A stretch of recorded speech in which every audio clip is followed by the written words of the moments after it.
नमस्कार। हमारे सदमार्ग चैनल में आपका आज फिर से स्वागत है। और आज हम बात करेंगे जो हमारे समाज में, हमारे इस पूरी दुनिया संसार को जो अस्त व्यस्त कर गई एक महामारी, जो सरल भाषा में जिसे कह सकते हैं, कोरोना के बारे में। दोस्तों, हम बात कर रहे थे कोरोना महामारी के बारे में। इसका एक लोगों के मन में एक भ्रांति है कि कोरोना एक ऐसी बीमारी है जिससे कोई बच नहीं सकता। ये सत्य है कि कोरोना एक जानलेवा बीमारी है दोस्तों, लेकिन कोई समस्या ऐसी नहीं दुनिया की जिसका कोई समाधान, जिसका कोई इलाज ना हो। और कोरोना वायरस एक ऐसा वायरस है जो आप संक्रमण की बीमारी या चलने वाली बीमारी या एक दूसरे से संचारी रोग जो जिसको हम कहते हैं, उस तरीके की एक बीमारी है। तो इसमें मेन जो हमारा एक बचाव का सीधा सा एक कारण है कि हम एक डिस्टेंस बना के रखें, जो हमारे लिए बहुत ज़रूरी है। और सैनिटाइज होना और मास्क लगाना उतना ही हमारे लिए ज़रूरी है जिस तरीके से हमारे लिए रोज़ के अपने नियम है जिनको हम फॉलो करते हैं दैनिक जीवन के अपने। तो उन सब चीज़ों से हम अपने लिए बचाव कर सकते हैं, हम दूसरे के लिए भी बचाव कर सकते हैं। और दोस्तों, एक बात मैं ये कहना चाहूँगी कि अगर मान लीजिए आपके आसपास किसी को इस तरीके की कोई बीमारी या लक्षण है, और एक ये भी निवेदन है मेरा कि अगर आपके घर में या आपके पड़ोस के घर में किसी को ये बीमारी हो गई है, तो प्लीज़ कृपया उस चीज़ को, उस बीमारी को ये ना समझें कि ये कोई ऐसी बीमारी है जिससे आपको कोई बदनामी आपके हाथ लग जाएगी। ये तो दोस्तों एक महामारी है, और इस महामारी को तो हम किसी को भी रोक नहीं सकते। बड़े बड़े डॉक्टर्स हैं, सेलिब्रिटी हैं, बहुत बड़े बड़े लोग हैं, बहुत बड़े बड़े बिजनेसमैन हैं, सभी को हो गया है। तो वो तो आप रोज़ के अपने समाचार पत्रों में, न्यूज़ चैनल पे आप देख ही रहे हो। तो मेरा ये मानना है कि इस तरीके की अगर आपको कोई बीमारी या कोई तकलीफ़ है, तो आप ये सोच करके अगले को रोक सकते हैं, उसको बचा सकते हैं कि आप अपने बारे में उसको सूचित करें, सूचना दें कि मुझे ऐसे लक्षण हैं कि मुझे स्वाद नहीं लग रहा, या मुझे 3 दिन से बुखार आ रहा, खांसी जुकाम तो कंटिन्यू है, मैं घर पे लेके दवा खा रहा था मैंने।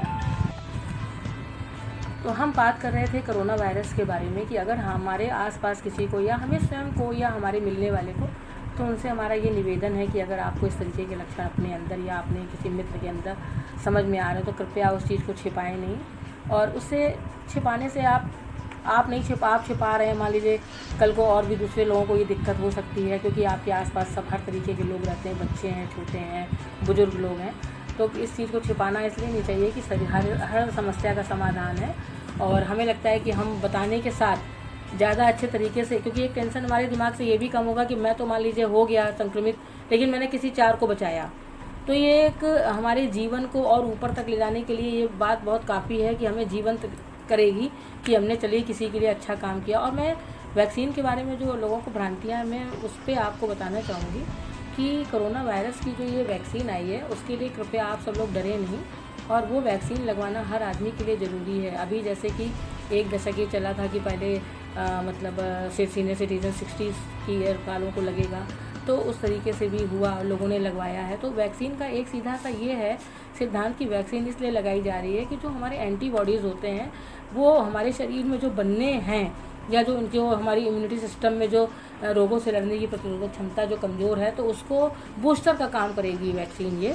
और ये वैक्सीन लगवाने से हमें ये फ़ायदा है कि वैक्सीन हमारे शरीर में गई तो संक्रमित होने से कुछ परसेंट, 20, 30, 50 जो परसेंटेज हमारा जो आ रहा है, जो डॉक्टर्स हमें बताते हैं, आप उनकी बात को फॉलो करें और उससे हमें रिलीफ मिलेगा। और दोस्तों, मैं ये भी आपसे कहूँगी कि पहला डोज लगवाने के बाद में आप दूसरा डोज भी ज़रूर लगवाएं।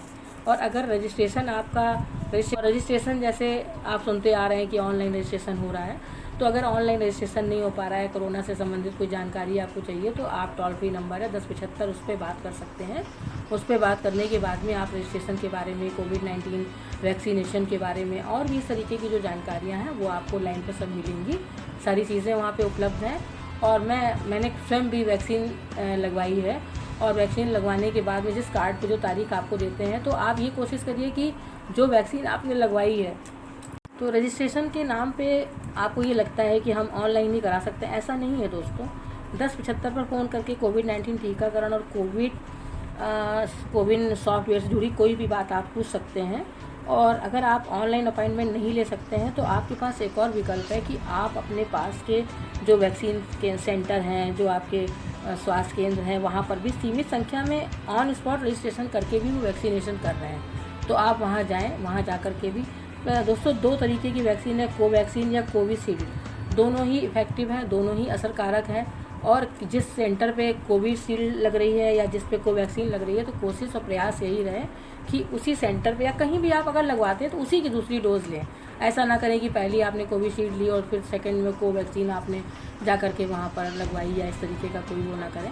और इतने के बाद भी, वैक्सीनेशन के बाद भी दोस्तों, मेरा ये विनम्र निवेदन है आपसे कि हमें उतनी ही सतर्कता उतनी ही बरतनी है।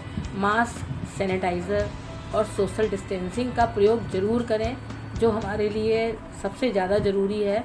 अगर एक बार वैक्सीन नहीं भी लगी है, लेकिन हमारी इस तरीके की एहतियात बरतने से हम काफ़ी हद तक सुरक्षित रह सकते हैं। और खान पान संबंधी अपनी चीज़ों को ध्यान रखें, और वैक्सीन के लिए अपने दिल से, दिमाग से ये सुनी सुनाई बातों को आप बिल्कुल निकाल दें कि वैक्सीन लगाने से ही आपको कोविड हो जाएगा या कोरोना पॉजिटिव हो जाएंगे। ऐसा नहीं है।